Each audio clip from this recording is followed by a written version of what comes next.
Welcome to the Deep Dive. We sift through a whole range of wisdom, ancient philosophies, modern stories, practical advice, to really bring you the core insights, fast. So, have you ever felt that just incredible magnetic pull towards someone? That deep connection. Oh, absolutely. But then you find out that keeping things peaceful and harmonious, Hmm. well, it takes a lot more than just that initial spark. Right. It's like the magic is definitely there, but the day-to-day reality can get, well, sticky, as you said. Sticky, exactly. Yeah. And that feeling, that common experience, it's pretty much universal, isn't it? It really is. That initial joy can be so powerful, feel so right. But then, yeah, over time, these little gaps in how we actually connect, how we keep that harmony going, they start showing up. And they can lead to tension, even real pain sometimes. Yeah. So that's exactly our mission for this deep dive. Yeah. We're going to unpack the practical art, really, of nurturing ourselves and our relationships. We've looked at a lot of different sources to pull out these empowering insights, these strategies that can help your connections not just, survive, but actually flourish, maybe even transform. And today, we'll really explore how your inner world, what's going on inside you, deeply shapes every connection you have on the outside. We'll get into that crucial difference between genuine connection and those more subtle, sometimes damaging, controlling tendencies. Yeah, that's a big one. It is. And then finally, we want to equip you with some practical ways to navigate the challenges that inevitably come up, right? Embracing growth, continuous growth as individuals and as partners. Finding that balance, that deep, sustaining balance and peace starting from within. Exactly, starting from within. Okay, so let's really dig into this. One thing that comes up again and again in the sources we looked at, it's this foundational idea. Maybe it sounds obvious, but it's powerful. Our relationships, they're like mirrors. Powerful mirrors, yeah. They reflect our own inner state. They show us things about ourselves we might not see otherwise. So how we relate to ourselves, that directly influences how we show up for other people. It really makes you stop and think, doesn't it? Yeah. Like, what are my relationships reflecting back to me right now? It's such a compelling point. The relationship you have with yourself, that internal chat, your emotional patterns, it has this undeniable impact on every other connection. So if you're looking to, say, love someone better, the wisdom seems to suggest this two-step approach. First, Okay. improve your relationship with yourself, let go of some of that internal baggage, that heaviness, Right. and then work on outwardly changing your behaviors to create more harmony. It's like this quiet feedback loop happening all the time. That perfectly leads into understanding our own emotional history, our patterns. The sources really highlight this. Yeah. If you don't explore your inner world, those past hurts, those automatic reactions. Yeah, the ingrained stuff. Exactly. You can end up just projecting all that internal tension onto the people closest to you, Yeah. often without even realizing it. Oh, completely. It's why so many arguments feel less like actual discussions and more like emotional hurricanes, as one source put it. The real storm isn't necessarily between you two. It's brewing inside one or both of you. That's so true. It's easy to do, isn't it? To sort of push that internal stress outwards, Yeah. make it seem like it's the other person's fault when we don't feel good inside. It's incredibly common. And a really crucial insight here, something from, deep contemplative practices, is learning to just be with our difficult emotions. Be with them, not fix them or push them away. Exactly. Just allowing them to come up, notice them, let them pass without judging them or needing to immediately react. Doing that actually builds this immense inner strength. Okay. And that strength then naturally helps you support others without getting defensive or reactive yourself. Think about it. If you're always running from your own discomfort, you don't have that firsthand experience, that inner resource to truly show up for someone else when they're having a hard time. It's like trying to guide someone through a storm you've never actually weathered yourself. That makes so much sense. So actively working on this inner harmony, through practices that build self-awareness, emotional balance, it's not selfish at all. Not in the slightest. It's the opposite, really. It's framed as this profound gift to your relationships. Absolutely, Yeah. because that inner work, it leads to a calmer mind, more genuine presence when you're with someone, and just a much bigger capacity for real compassion. So you can respond thoughtfully instead of just reacting. Precisely. Instead of reacting from that place of defense or fear, we see stories where maybe after years of struggle in a relationship, people started practices that cultivated inner peace and self-compassion, and that created this stable foundation, this bridge for a truly nourishing connection to finally form. The old patterns like the blame game, they suddenly looked, well, pointless once inner awareness came online. It's like tending your own garden first. Exactly. So it can actually bear fruit for others. Yep. Okay, let's shift gears a little.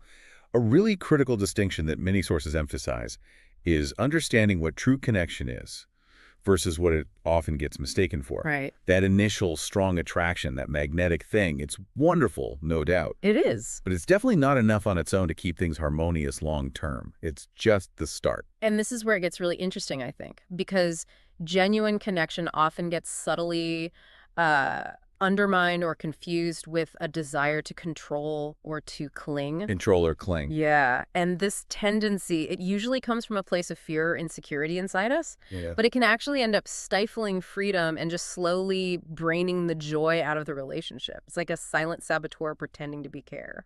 Wow. Yeah, that's powerful. It's almost a paradox. There's this great insight. Love is meant to support the feeling of freedom, but attachment can squander that feeling when you demand things happen the way you want them to. That nails it. So, true connection. It fosters freedom, openness, giving.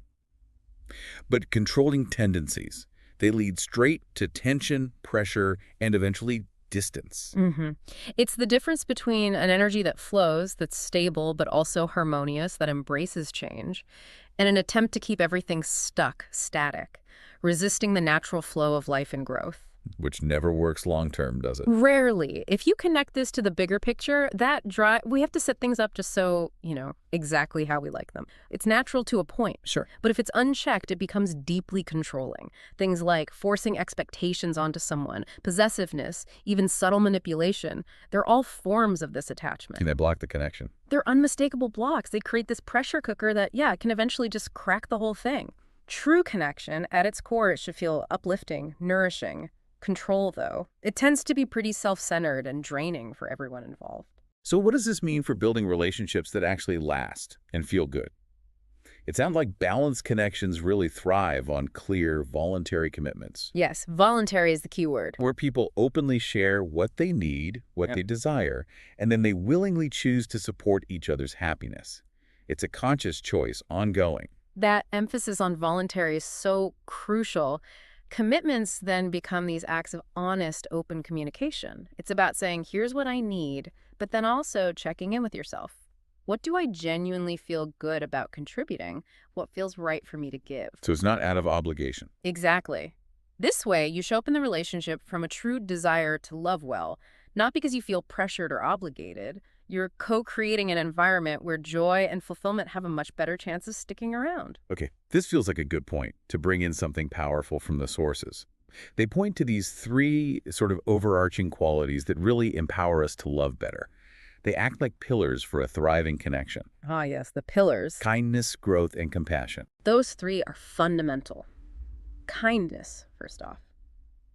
It's so often underrated, isn't it? So what? It's about consistently showing your partner that you care, especially when things are tough, when you're in a disagreement.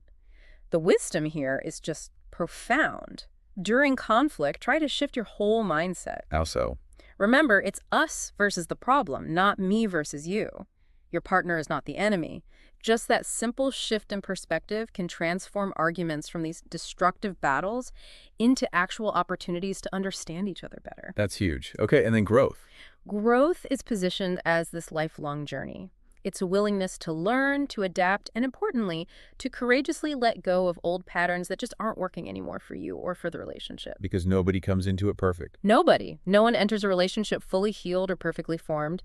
Real, enduring love seems to require this continuous learning, adapting, and being willing to shed what's holding you back. So when both people kind of embrace their imperfections? Yes, and commit to their own personal evolution, then challenges become these rich opportunities to connect more deeply instead of just being roadblocks that stop everything. That raises a good question, though. How do we handle it when our partner changes? Because people do change. They absolutely do. And the insight suggests that if we can accept ourselves as constantly changing beings, it makes it much easier to adapt when a partner's preferences shift, or their understanding evolves, or even just their daily habits change. So it starts with accepting my own fluidity. Exactly. A growth mindset helps us see love not as this fixed destination we arrive at, but as this dynamic long-term project where we're all basically eternal students. It's a dance, right? A continuous dance of mutual adaptation. I like that, a dance.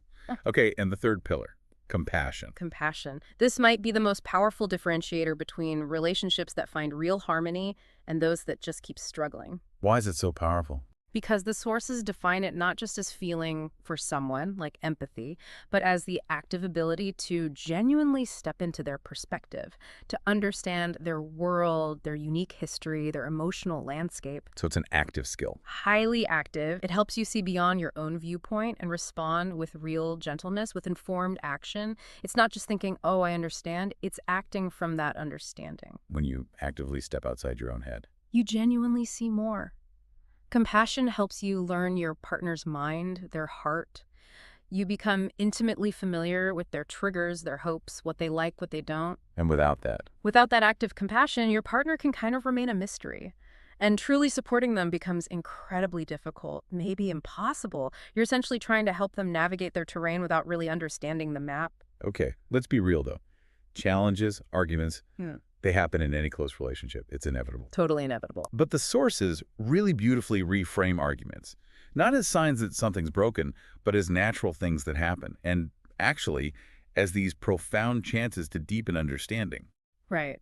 It's not about trying to avoid conflict altogether. That's probably impossible and maybe not even healthy. It's about how you approach it when it does come up. So what's the key then? The key, as various accounts confirm, is shifting from that sort of survivalist mindset, the one that instinctively wants to win the argument. Oh yeah, I know that one. We all do. Shifting from that to a more intentional mindset that genuinely seeks to repair the connection and understand what's going on. And practically, what does that look like? Well, practical steps include things like selfless listening.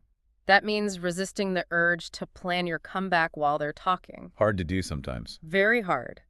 But instead, really trying to immerse yourself in their point of view. It also means being honest, but without adding unnecessary drama, taking responsibility for your part in it, even if it's small, and always, always remembering your partner is not the enemy. The goal is understanding, not winning. Exactly. Understanding, not conquering. There's another really practical, almost transformative idea that came through strongly, this concept of preventive communication, or sometimes called emotional check-ins. Ah, yes, the check-ins. Very powerful. It's this simple practice, really, of just regularly sharing your emotional state with your partner. There was one account describing how, during a really stressful time, they just started telling each other how they felt, maybe a few times a day. Even just, hey, I'm feeling a bit tired right now, or my mood feels kind of off today. Simple things. In this practice, it reveals something profound.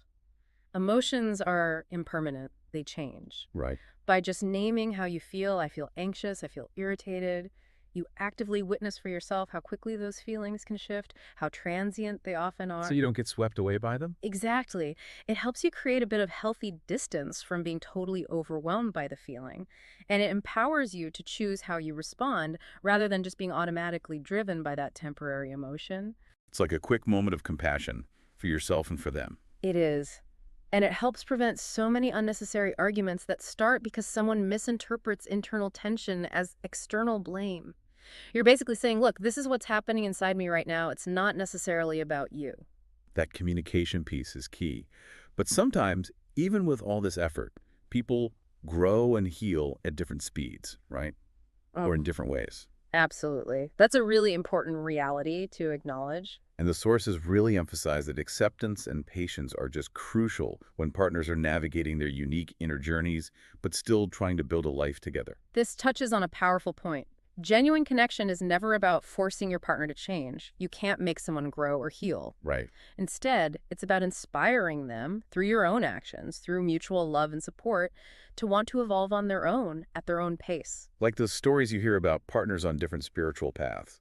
Maybe one meditates for an hour daily, the other prefers a walk in nature. Exactly. Or couples working through letting go of old habits, but they're not perfectly in sync with the timing. It's about honoring each other's unique path, even when they diverge a bit, trusting that the underlying connection is strong enough to hold that space for individual growth. And it keeps coming back to mutual honesty and effort, doesn't it? Consistently. The wisdom points out again and again, both partners need to actively contribute to the emotional well-being, the practical stuff, sharing the load of life. It's got to be a two-way street. A true partnership. A true partnership where both feel committed to giving and receiving. And finally, there's a challenging truth we probably need to touch on, but it's ultimately empowering too. Not all meaningful relationships are meant to last forever. That's a tough one, but essential. Sometimes a connection, even a really profound one, serves a specific purpose for our growth, and then the paths diverge. And the sources consistently reframe this breakups, not as failures or wasted time, Definitely not failures. but as these profound opportunities.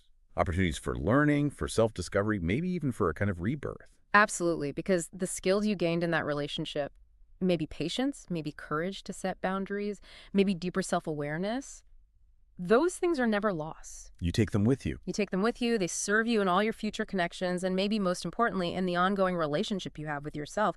It's about consciously taking those lessons and using them to build a healthier, more fulfilling way of relating in the future, whether that's with someone new or just strengthening your relationship with yourself. That makes sense. Even if it ends, the love, the care, the growth, it's not erased. It changed you. It absolutely changed you, just like path difficulties also change you. It becomes part of your history. And it can be a really powerful chance to reassess, maybe rebuild what home feels like inside yourself, strengthening that inner stability before you step into anything new. It really speaks to our resilience, doesn't it? Our capacity for self-renewal. So pulling all these threads together, building these truly nourishing connections, it's clearly a continuous journey. It's always evolving. Never finished. And it seems centered on these core pillars: kindness, growth, compassion, applied first within ourselves and then in how we relate to others. It sounds like it's really about choosing courage sometimes over just staying comfortable, choosing curiosity over needing to be certain, and choosing understanding over that temporary buzz of winning an argument. It really is a lifelong project, and we can't expect perfection, right? Not from ourselves, not from our partners. That's just an unrealistic burden to carry. Right. But what we can do is commit to continuous improvement, to showing up a little more fully, a little more kindly each day. This kind of emotional maturity, it doesn't magically create a problem-free relationship. No magic wands. No magic wands, but it sets you up much better to handle the inevitable ups and downs. It allows you to learn and grow together as you navigate this really complex, beautiful art of loving each other well. So what does all this really mean for you listening right now? Maybe the takeaway is that real connection isn't about finding some flawless relationship or that mythical perfect partner. It seems it's more about finding someone, and maybe even more importantly, being someone who is genuinely ready for that journey. The journey of continuous growth, of always expanding your understanding and nurturing a love that actually deepens over time instead of fading. Being ready for the journey, that's key. So here's a thought to leave you with. What's one practical step, maybe even a small one, that you can take today to bring just a little more kindness or more openness to growth, or perhaps deeper compassion into your own connections? It's a powerful question to just sit with, maybe reflect on, and perhaps even act upon.